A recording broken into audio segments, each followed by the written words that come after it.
법원의 구속 취소 결정, 검찰의 즉시항고 포기. 이에 따라 윤석열 대통령이 석방됐는데요. 논란이 계속되고 있습니다. 이 문제 집중 분석해 보겠습니다. 류혁 전 법무부 감찰관 모셨습니다. 어서 오세요. 예, 안녕하십니까. 안녕하세요. 네. 여러 가지로 좀 여쭤보겠습니다. 오랜 검찰 경력 갖고 계시잖아요. 예.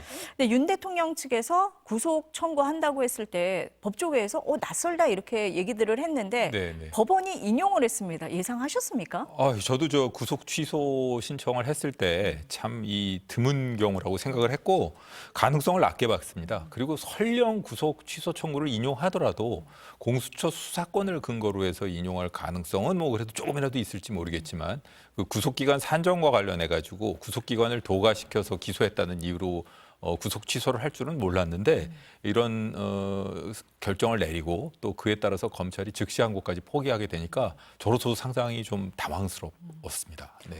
지금 말씀하신 것처럼 검찰에서 즉시항고를 안 했잖아요. 그런데 네네. 기존에 검찰을 보면은 항고, 항소는 뭐 기계적으로 했다라고 말할 정도로 해왔었는데 네. 이번에 안 한 거 관행에 비춰보면 어떻습니까? 전혀 관행에도 맞지 않습니다. 네. 사실 뭐 여러 그 사례들을 들면서 이미 보도도 이루어졌고 그런데 이 구속 취소라는 것 자체가 이례적인데다가 피고인의 신병이라던가 이런 그 현재 재판을 받고 있는 사람이 신병을 푸는 것에 대해서는 유독 검찰에서 좀 보수적으로 대응을 해왔었습니다. 그렇기 때문에 당연히 즉시 항고를 해야 된다라고 생각을 했고 사실 그 보석 허가 결정이나 구속 집행 정지에 대해서는 비록 위헌 결정이 내려졌다고 하지만 이 경우에는 그대로 즉시 항고 제도가 유지되고 있는 상황인데 검찰에서 그것도 또 인권 보장 역할을 다하기 위한 인권 옹호 기관이라서 본인들이 즉시 항고권을 포기한다는 식으로 얘기를 했는데 저로서는 참 그 근거로 든 그 논리도 좀 그렇고 네. 좀 납득하기가 어렵습니다. 지금 감찰관님 말씀을 하신 것처럼 그 심우정 검찰총장이 이 얘기를 할 때 위헌 소지가 있다라고 얘기를 했었는데 말씀하신 것처럼 검찰이 이거를 안 했던 게 아니잖아요. 보니까 네. 사례가 여러 가지가 나왔는데 구속 취소에 대해서 즉시 항고를 했고 네. 그게 받아들여진 사례가 지금 나오고 있는 거잖아요. 네, 그렇습니다. 그렇다면 위헌 판단 한번 받아봐야 된다는 받아봐야 겁니까? 될 필요성이 있습니다. 네. 저는 그 검찰에서 위헌 결정, 그러니까 헌법재판소의 최종적인 위헌 여부를 판단하는 것은 헌법재판소인데 헌법재판소의 그런 위헌 결정이 나오기도 전에 위헌 우려를 이유로 들어서 그런 검찰이 행사할 수 있는 권한을 사전에 포기한 경우는 이번에 처음 본 것 같고요. 그리고 또 지금 뭐 인권 보장 이야기를 하는데 인권 보장이라는 게 사실은 자기 권리를 주장할 능력도 안 되고 뭐 누구 한 사람 돌봐줄 사람 없는 그런 사람들을 위해서 인권 옹호 기관으로서의 역할을 수행하라고 검찰에 권한을 준 것이지 이런 뭐 권력자의 편의를 위해서 이 권한을 행사하라고 준 것은 아니거든요. 그런데 불구하고 이런 식으로 즉시항고권을 포기했는데 과연 그 총장이 이야기한 것처럼 이게 검찰 역사의 길이 남을 인권 옹호 사례로 기억될지 의문입니다. 왜 그랬다고 보세요? 저는 네. 저 윤석열 피고인이라는 이런 경우를 제외하고는 뭐 다른 경우에는 적용될 수 없는 사안이라고 생각하고 저도 뭐 그 검찰에 있는 후배들하고도 여러 가지로 이야기를 해봤는데 뭐 총장이 일단 지금 뭐 윤석열 대통령 라인이라고 부를 수 있는 검찰 간부들 사이에서 본인이 중심을 잡는 과정에서 지금 현재 구속기간이 1심 구속기간이 6개월 아닙니까? 그렇죠. 그런데 이미 2개월 가까이 흘렀고 즉시항고를 통해서 절차적으로 그걸 시정하는 과정에서 한 2개월 정도가 또 최소한 소모될 것이고 남아있는 2개월 정도 기간의 실체 판단을 가지고 검찰이 집중하는 것은 좀 어려울 수도 있고 향후에 실체 심리가 어느 정도 진행된 과정에서 갑자기 절차적인 이유로 모든 절차가 이 판단이 뒤집어지면 그게 더 큰 문제라는 뭐 이렇게 우려해서 이런 결정을 했다는 식으로 정당화하는 후배들도 봤는데 저로서는 그 하나하나 논리마다 저 나름대로 이 반박할 수 있는 논리도 저 나름대로 가지고 있어서 선뜻 동의하기는 어려웠습니다. 국회에 나온 그 천대엽 그 법원행정처장은 그 검찰이 즉시항고를 해서 상급심의 판단을 받을 필요가 있다 이렇게 얘기를 했잖아요. 네네. 그랬더니 윤 대통령 측과 여당에서 법원행정처장이 검찰 수사를 지휘하냐. 검찰의 자율성을 침해한다, 정치적 발언이다 이렇게 비판을 했습니다. 검찰 입장에서 봤을 때 문제가 된다 이렇게 보십니까? 어떻게 보세요? 저는 그 뭐 취지, 발언 네. 취지를 전반적으로 한번 이해를 해봐야 되는데요. 법원행정처장으로서는 사실 그 결정 때문에 법원도 공격을 받고 있지 않습니까? 그렇죠. 그렇기 때문에 법원행정처장으로서는 그 결정이 최종적인 것이 아니고 상급심의 판단을 통해서 충분히 시정될 수 있음을 알고 그 재판부에서도 그런 결정을 내린 것으로 알고 있다. 그런 어떻게 보면은 법원의 그 결정 취지를 좀 설명하기 위한 그런 발언 가운데 나온 것이 아닌가 생각하고요. 사실상 그 지금 현재 이 구속 취소 결정에 대한 즉시 항고는 뭐 전례도 찾아볼 수도 있듯이 실질적으로 사례가 드물긴 하지만 없는 것은 아니거든요. 그렇기 때문에 그런 그 절차를 설명하고 지적하는 차원에서 말씀하신 것이 되나 가지고 그 여당에서 주장하는 것처럼 그렇게 뭐 검찰에 대한 권한의 침해라던가 이런 식으로 해석하는 것은 좀 저로서는 동의할 수 없습니다. 예. 상식적으로 생각을 해봐도 상급심의 판단을 한번 받아볼 필요가 있다라는 부분을 생각할 수 있다. 그렇습니다. 네. 전례도 없고 예. 그다음에 기존의 관행에도 안 맞고 그 법률 규정의 문헌이 규정하고 있는 그 언어의 한계를 초과하는 법률 해석이거든요. 그리고 과연 이러한 법 해석이 그럼 그 재판부의 다른 피고인에게도 적용이 될 수 있을까를 생각해 보면 그 재판부가 그렇게까지 할 수 있을까? 저는 의문을 갖지 않을 수 없습니다. 그런 차원에서 그 법원행정처장은 그 이 결정의 합리성에 대한 그 비판 지적을 받으니까 이게 최종적인 결정이 아니라는 것을 강조해서 말씀하신 거 아닌가 싶습니다. 그럼 이 부분은 어떻습니까? 그 즉시 항고 시한이 7일이잖아요. 그러니까 네네. 뭐 따지면 오늘까지예요. 검찰에서는 이미 석방이 됐으니까 즉시 항고가 불가능하다고 얘기를 하는데 천대여 법원행정처장은 오히려 석방 상태에서 즉시 항고의 장애가 사라졌다라고 얘기를 했는데 이게 법적으로 어떤 얘기입니까? 저는 그 예. 검찰에서 이야기하는 취지는 석방 지위 자체가 즉시 항고를 포기하는 것을 전제로 이루어지는 것이다라는 법 해석에 근거한 것이라고 보는데 사실 그 부분에 대해서도 이거는 사례가 많지 않아서 정확한 법 해석 그러니까 그 상급심 네. 그 대법원에서 결론이 내려지기 전까지는 누구도 그 부분에 대해서 확정적인 답을 할 수 없는 사안입니다. 사실은 천대엽 재판관께서 말씀하신 것처럼 네. 석방주의는 했지만 즉시항고권 그 자체는 살아남아 있고 이것을 다툴 여지가 있다라고 볼 수도 있는 것이고요.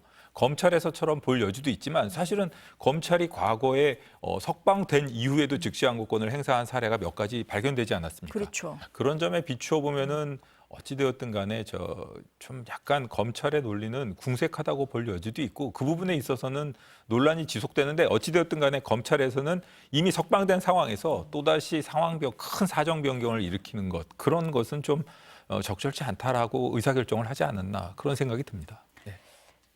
이 계속 논란이 되는 이유가 앞서서 감찰관님도 잠깐 언급은 하셨는데 네. 윤석열 대통령에 대해서는 구속기간을 시간으로 계산을 했어요. 근데 네. 그 이후에 일선검찰청에서 혼란스러워하니까 대검이 지침을 내린 건 기존에 하던 대로 날짜로 해라. 이렇게 지침이 내려가면서 더 혼란스럽고 비판이 일고 있는 거거든요. 네. 그러면 윤석열 대통령에게만 특혜를 줬느냐 이런 비판이 나올 수밖에 없거든요. 특혜를 줬느냐라는 비판이 나오는 건 당연한 것 같고 어떤 면에서는 특혜를 입었다고도 볼 여지가 충분하지 않겠습니까?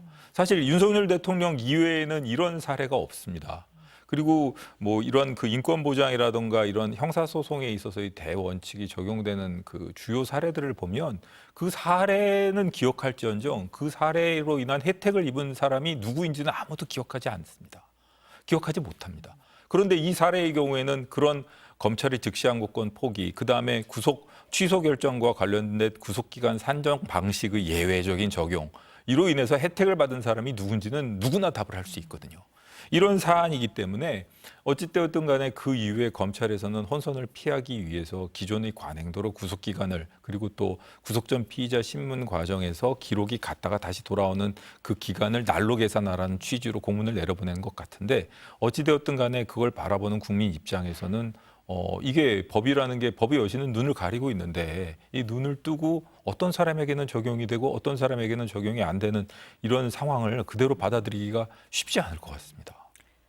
야당에서는 재구속하라 그러잖아요. 네. 가능합니까? 불가능하지 않습니다. 특히 만약의 경우에 지금 뭐 임박했다라고 예상되고 있는 그 탄핵 심판에서 네. 결론이 파면 결정이 내려진다면 지금까지 사실 이 문제의 모든 출발점은 이 피청구인 그리고 피고인이 대통령이 지위에 있다는 것에서 출발한 것이거든요. 그렇기 때문에 대통령 신분을 박탈당하게 되면 그때는 모든 이런 장애 요소가 사라집니다. 그렇기 때문에 기존 범죄를 가지고 그 재판부에서도 직권 구속을 할 수 있겠지만 검찰에서도 그 부분을 계속 요청을 해야겠죠. 타 피고인과의 형평에도 맞지 않고 증거인멸의 가능성이 높다라는 것을 지적해가지고 재구속을 요청할 수도 있을 것이고 또 별건 범죄라던가 네. 뭐 이런 다른 사건을 수사하면서 별도로 구속을 할 수도 있을 것이고 하다못해 1심 판결을 선고하면서 유죄 판단을 내리게 된다면 법정 구속이 될 수도 있습니다. 그렇기 때문에 탄핵 심판 결론이 무엇보다 중요한 것 같습니다. 검찰에서는 그런 얘기도 하잖아요. 지금 그 구속 취소된 부분이요. 네. 본안 재판에서 다루겠다고 하는데 법조계에서 이 본안 재판에서 구속 취소 사유를 가지고 다툴 수가 있느냐라고 얘기를 하던데 어떻습니까? 그 구속 취소 네. 자체를 다투겠다라는 의미로 검찰의 설명을 이해하면 네. 약간 좀 저도 납득이 가지 않습니다.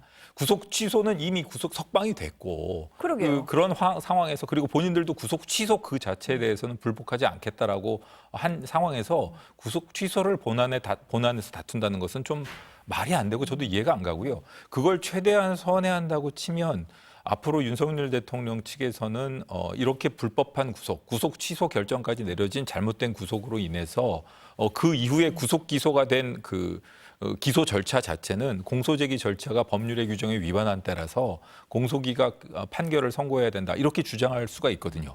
그때 이제 검찰에서는 비록 법원의 결정을 존중해서 석방은 했지만 여태까지 관행이나 법 해석에 비추어 보면 검찰의 구속기간 계산은 잘못된 것이 아니니까 공소기각 결정은 합당하지 않다라는 식으로 간접적으로 주장을 할 수는 있겠죠. 네. 하지만 어찌되었든 간에 뭐 결론에 있어서 그 피고인 윤석열이 석방되었다는 결론은 뭐 동일하니까 그걸 바라보는 입장에서는 그냥 국민들 입장에서는 뭐 법 논리 가지고 법조인들끼리 이렇게 뭐 서로 다투는 것에 지나지 않지 국민들 보는 입장에서는 석방되어 있다는 그 결론에 있어서는 동일하기 때문에 뭐 그냥 별로 뭐 동의를 하지 못할 것 같습니다. 예. 아니 윤석열 대통령의 구속 취소가 받아들여지고 나니까요. 지금 네. 보니까 뭐 김용현 전 국방장관이라든지 명태균 씨, 김영선 전 의원 줄줄이 지금 구속 취소 청구를 냈어요. 네네. 근데 저희가 이분들은 이름을 아니까 그렇지만 그냥 일반 피의자들도 구속 취소 청구를 낼 수 있을 것 같거든요. 그렇습니다. 네. 그 왜 법이 법 앞에 모든 사람이 평등하다고 하는데 윤석열 대통령에게 적용된 구속기간 계산 방식이 왜 나에게는 적용되지 않느냐라고 네. 주장하면서 구속 취소 신청을 할 수 있고요. 그에 따라서 각 재판부별로 각자 다른 결정이 쭉 나올 수도 있어가지고 결국은 그런 형태로라도 추후에 상급심에서 판단이 나올 수 있어 보입니다. 이 특정 사안, 윤석열 대통령에 대한 사안에 대해서 구속기간 산정 방식에 대한 결론은 내려지지 않더라도 만약의 경우에 그 이름 없는 뭐 피고인이나 뭐 지금 재소자를 할지라도 그 점을 지적해가지고 구속 취소 신청을 하고 거기에 대한 판단이 나온다면 그 판단에 대해서 최종적인 상급심의 판단을 구하는 과정에서 분명히 무엇인가 결론이 나올 것이고 그때는 그 나온 결론에 따라서 지금 1심 재판부라든가 검찰이 취한 입장이 옳았는지 잘못된 것이었는지 확실하게 답이 나올 것 같습니다. 앞서서 감찰관님이 이제 탄핵 심판 선고 말씀을 하셨는데요. 네. 어제 헌재에서 최재 감사원장 또 이창수 서울중앙지검장 등 검사 3명에 대한 탄핵안 네네. 전원일치로 기각이 됐잖아요. 예. 이걸 보고 윤석열 대통령 탄핵 심판에 어떤 시사점을 주는 거 아니냐, 헌재의 기류가 만장일치, 전원일치 쪽으로 가는 거냐, 뭐 여러 해석을 낳고 있는데 네네. 감찰관님은 어떤 점에 좀 주목하셨습니까? 저도 지금 말씀하신 네. 것처럼 뭐 여러 가지 생각을 해보게 됐는데요. 전 두 가지 확실히 제가 제 사견으로는 네. 확실하게 말씀드릴 수 있는 것이 첫 번째로는 여러 재판관 성향을 분석해서 이분은 보수, 이 부분은 진보 이런 식으로 여러 가지 말들이 오가고 있지 않습니까? 근데 분명한 것은 재판관의 성향과는 무관하게 헌법재판소는 오로지 헌법과 법률 원칙에 따라 헌법재판을 하고 있다.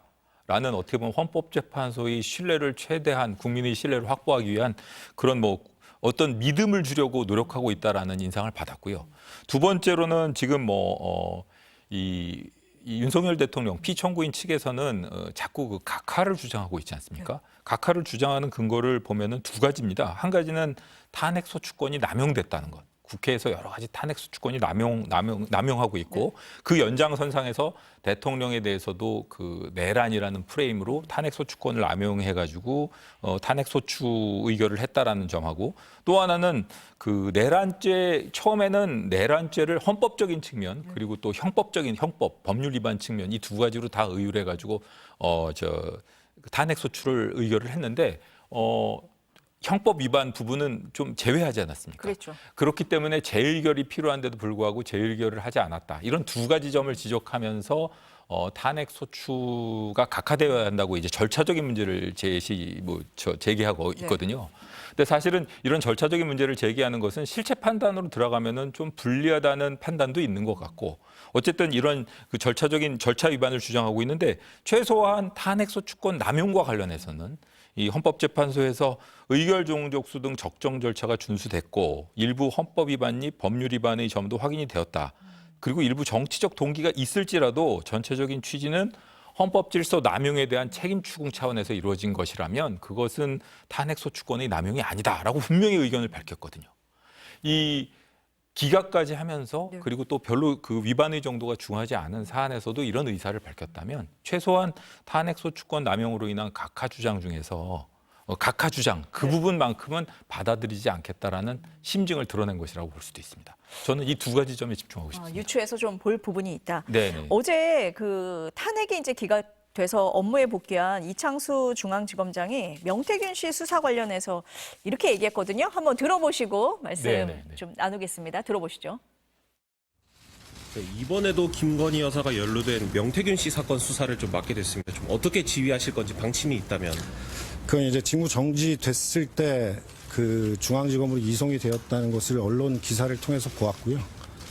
어떤 사건이든지 제가 그동안 했던 것처럼 수사팀하고 잘 협의해서 모든 최종 결정은 검사장이 제가 책임진다는 자세로 성실하게 필요한 일을 하도록 하겠습니다.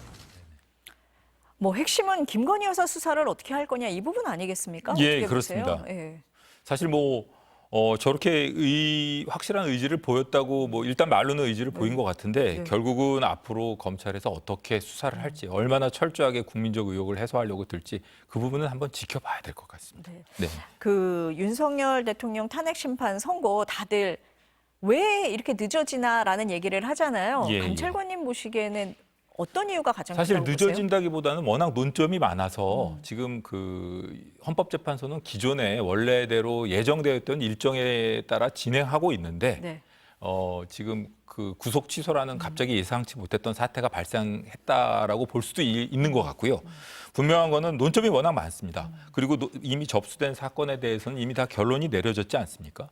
그리고 마지막으로 남아있는 것은 지금 현재 한독수 총리건인데 한독수 총리건은 기본적으로 과연 이게 그 내란 행위에 해당하는지 계엄 선포가 적절한 것인지 그리고 계엄 선포에 이루어진 국무회의가 형식적 절차적 요건을 갖췄는지에 대한 판단이 필요합니다. 그런데 한독수 총리 사건에 대해서 그렇게 판결을 선고하게 되면 지금 그 윤석열 대통령 그 탄핵 심판에 대한 일종의 심증을 드러내는 결과가 되거든요. 예고편입니까? 예, 예고편이 될 수도 있습니다. 네. 사실은 박성재 장관에 대한 탄핵 심판도 결국 윤석열 대통령 탄핵 심판과 맞물려 있어서 어떻게 보면은 제 생각은 조심스럽게 생각합니다만 예측을 해봅니다만 윤석열 대통령의 탄핵 심판과 한독수 총리의 탄핵 심판 결론은 같은 날 혹은 한독수 총리의 탄핵 심판이 조금 시차를 두고 바로 직후에 이루어진다던가 이렇게 이루어지지 않을까 싶고요. 어찌되었든 간에 헌법재판소에서는 이 수많은 논점들에 대해서 국론을 통일시킬 수 있는 그리고 충분히 국민들을 설득할 수 있는 논리를 만들기 위해서 그리고 논리를 정리하기 위해서 좀 시간이 걸리는 거 아닐까 이렇게 예상을 해봅니다. 아마 사실 다음 주 저희가 정도는- 뭐 늦어진다고 얘기하는 게 관례에 따른 거지 헌재가 언제 하겠다라고 얘기를 한 적은 없는 거거든요. 예, 예. 네. 과거의 사례 같은 네. 경우에는 그 노무현 대통령 사례나 그 박근혜 대통령 사례 같은 경우에는 어떻게 보면 쉬웠다고 할 수 있고요.